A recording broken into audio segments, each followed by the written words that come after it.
ಎಲ್ಲರಿಗೂ ನನ್ನ ನಮಸ್ಕಾರಗಳು. ಸರ್ಕಾರಿ ಪ್ರೌಢಶಾಲೆ SSLC maths FA4 model question paper with answers. ಅಂದ್ರೆ ಈಗ ನಾವು ಮುಂದೆ FA4 ಪರೀಕ್ಷೆಯನ್ನು ರೂಪಣಾತ್ಮಕ ಮೌಲ್ಯಮಾಪನ ಪರೀಕ್ಷೆ 4ನ್ನು ತೆಗೆದುಕೊಳ್ಳಬೇಕಾಗುತ್ತೆ. ಹಾಗಾಗಿ ಆ FA4 ಪರೀಕ್ಷೆಗಾಗಿ 10ನೇ ತರಗತಿ ಗಣಿತ ವಿಷಯಕ್ಕೆ ಸಂಬಂಧಪಟ್ಟಿರುವಂತಹ ಅಂಕಗಳು 20, ಸಮಯ 45 ನಿಮಿಷ ಇರುವಂತೆ ಒಂದು ಮಾದರಿ ಪ್ರಶ್ನೆ ಪತ್ರಿಕೆಯನ್ನು ಮಾಡಿ ಆ ಮಾದರಿ ಪ್ರಶ್ನೆ ಪತ್ರಿಕೆಯ ಉತ್ತರಗಳು ಕೂಡ ಈ ವಿಡಿಯೋದಲ್ಲಿ ಲಭ್ಯ ಇದೆ ಮತ್ತು ಈ ವಿಡಿಯೋದ ಡಿಸ್ಕ್ರಿಪ್ಷನ್ ಬಾಕ್ಸ್ ನಲ್ಲಿ PDF ಲಿಂಕ್ ಕೂಡ ಲಭ್ಯ ಇರುತ್ತೆ ಅಂತ ಹೇಳುತ್ತಾ ಮೊದಲಿಗೆ ಬಹು ಆಯ್ಕೆ ಪ್ರಶ್ನೆಗಳನ್ನು ನೋಡೋಣ. ಇಲ್ಲಿ 3 ಪ್ರಶ್ನೆಗಳಿವೆ, ಪ್ರತಿಯೊಂದಕ್ಕೂ ಒಂದೊಂದು ಅಂಕ, ಅಂದ್ರೆ ಒಟ್ಟು 3 ಅಂಕಗಳು. 1ನೇ ಪ್ರಶ್ನೆ, ಅಂಚಿನ ಉದ್ದ a ಮಾನ ಇರುವ ಒಂದು ಚೌಕಾಘನದ ಪೂರ್ಣ ಮೇಲ್ಮೈ ವಿಸ್ತೀರ್ಣ ಕಂಡುಹಿಡಿಯುವ ಸೂತ್ರ ಅಂತ ಹೇಳಿದ್ರೆ 4a² 6a², 4a³ 6a³ ಅಂತಕ್ಕಂಥ 4 ಉತ್ತರಗಳನ್ನು ಕೊಡಲಾಗಿದೆ. ಸೂಕ್ತವಾದ ಉತ್ತರವನ್ನು ಆಯ್ಕೆ ಮಾಡಿ ಕ್ರಮಾಕ್ಷರಗಳನ್ನು ಬರೆಯುವಂಥದ್ದು. 2ನೇದು, ಈ ಕೇಂದ್ರೀಯ ಪ್ರವೃತ್ತಿ ಅಳತೆಯನ್ನು ಲೆಕ್ಕಿಸಲು ಸಂಚಿತ ಆವೃತ್ತಿಯನ್ನು ಕಂಡುಹಿಡಿಯುತ್ತೇವೆ. ಎಲ್ಲಿ?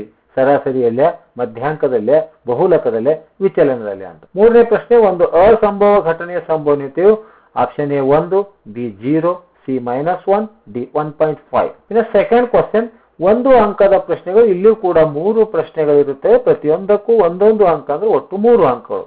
4ನೇ ಪ್ರಶ್ನೆ, ತ್ರಿಜ್ಯ r ಮಾನ ಹೊಂದಿರುವ ಒಂದು ಅರ್ಧಗೋಳದ ಪೂರ್ಣ ಮೇಲ್ಮೈ ವಿಸ್ತೀರ್ಣ ಕಂಡುಹಿಡಿಯುವ ಸೂತ್ರವನ್ನ ಬರೆಯಿರಿ. 5ನೇ ಪ್ರಶ್ನೆ, ಸಂಭವನೀಯತೆಗೆ ಸಂಬಂಧಿಸಿದಂತೆ P ಪ್ಲಸ್ P ನ ಬೆಲೆಯನ್ನ ಬರೆಯಿರಿ. 6ನೇ ಪ್ರಶ್ನೆ, ನೇರ ವಿಧಾನದ ಮೂಲಕ ಸರಾಸರಿಯನ್ನು ಕಂಡುಹಿಡಿಯುವ ಸೂತ್ರವನ್ನ ಬರೆಯಿರಿ ಅಂತ ಇದೆ ಪ್ರಶ್ನೆ. ಇನ್ನು 3 ಅಂಕದ ಪ್ರಶ್ನೆ, 2 ಅಂಕದ ಪ್ರಶ್ನೆಗಳು. ಇಲ್ಲಿ 2 ಪ್ರಶ್ನೆಗಳಿದ್ದು ಪ್ರತಿಯೊಂದಕ್ಕೂ 2 ಅಂಕ, ಅಂದ್ರೆ ಒಟ್ಟು 4 ಅಂಕಗಳು.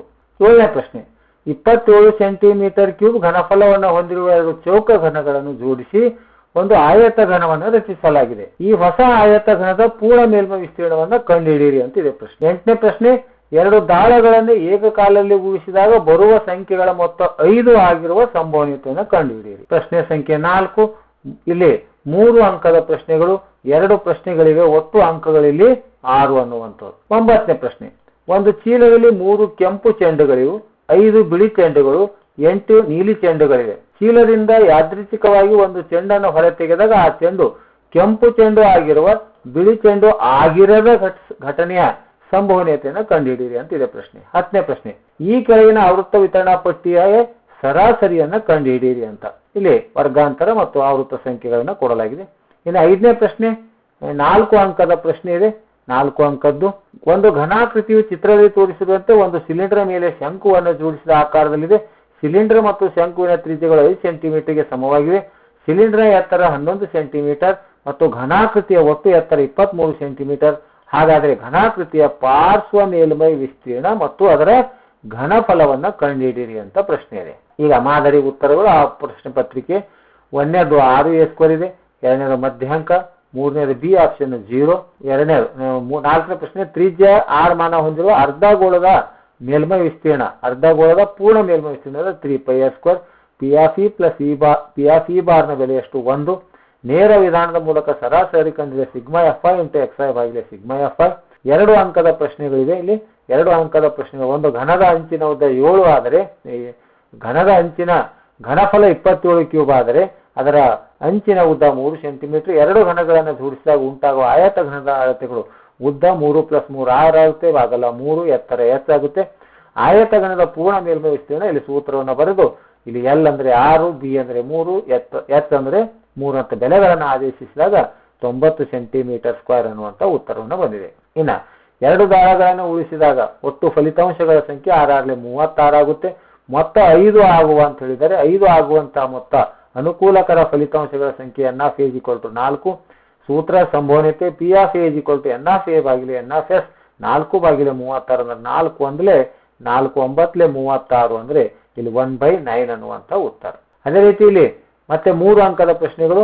ಒಟ್ಟು ಚೆಂಡುಗಳ ಸಂಖ್ಯೆ ರೆಡ್ 3 ಇವೆ, ವೈಟ್ 5 ಇವೆ, ಬ್ಲೂ 8 ಇವೆ, ಒಟ್ಟು ಸಂಖ್ಯೆ 16. ಇನ್ನು ಕೆಂಪು ಚೆಂಡು ಆಗಿರುವ ಘಟನೆ ಅಂದ್ರೆ ಕೆಂಪು ಚೆಂಡುಗಳ ಸಂಖ್ಯೆ 3 ಇದೆ, 3/16 ಅನ್ನುವಂಥ ಉತ್ತರ. ಬಿಳಿ ಚೆಂಡು ಆಗಿರದ ಘಟನೆ ಅಂದ್ರೆ ಬಿಳಿಯನ್ನು ಹೊರತುಪಡಿಸಿದಾಗ 3 + 8 ಅಂದ್ರೆ 11 ಚೆಂಡುಗಳಿವೆ.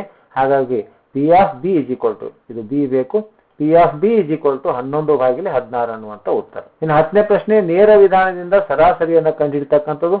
ಇಲ್ಲಿ ವರ್ಗಾಂತರ ಇವುಗಳ ಮಧ್ಯ ಬಿಂದುಗಳನ್ನು ಕಂಡುಹಿಡಿಯಲಾಗಿದೆ. ಇಲ್ಲಿ xi 20 30 25 ಇದು 35 45 50 ಇವುಗಳನ್ನು ಗುಣಾಕಾರ ಮಾಡಲಾಗಿದೆ.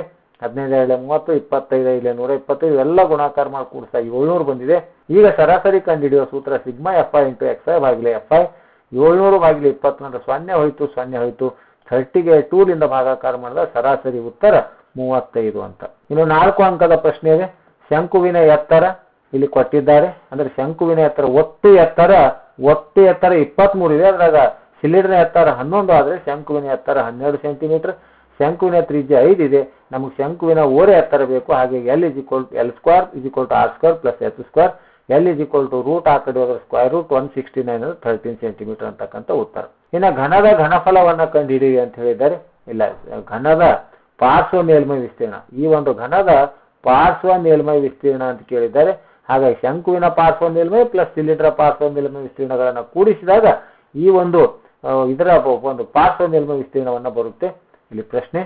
ಹಾಗಾಗಿ ಶಂಕುವಿನ ಪಾರ್ಶ್ವ ಮೇಲ್ಮೈ πr, ಸಿಲಿಂಡರ್ ಪಾರ್ಶ್ವ ಮೇಲ್ಮೈ 2πrs, πr ಅನ್ನ ಕಾಮನ್ ತೆಗೆದು ಬೆಲೆಗಳನ್ನು ಆರಿಸಿದಾಗ 550 ಸೆಂಟಿಮೀಟರ್ ಸ್ಕ್ವೇರ್ ಬದೆ. ಇನ್ನು ಘನದ ಘನಫಲ, ಶಂಕುವಿನ ಘನಫಲ ಮತ್ತು ಸಿಲಿಂಡರ್ನ ಘನದ ಘನಫಲಗಳ ಸೂತ್ರವನ್ನು ತಲೆಗಿದೆ. 1/3 πr² ಇದು ಶಂಕುವಿಂದು, ಸಿಲಿಂಡರ್ದು πr² ಅನ್ನುವಂಥದ್ದು. ಮತ್ತೆ ಇಲ್ಲಿ ಬೆಲೆಗಳನ್ನು ಆದೇಶಿಸಿದಾಗ ಬಂದಿರತಕ್ಕಂಥ ಉತ್ತರ 1178.57 ಸೆಂಟಿಮೀಟರ್ ಕ್ಯೂಬ್ ಅನ್ನುವಂಥ ಉತ್ತರ.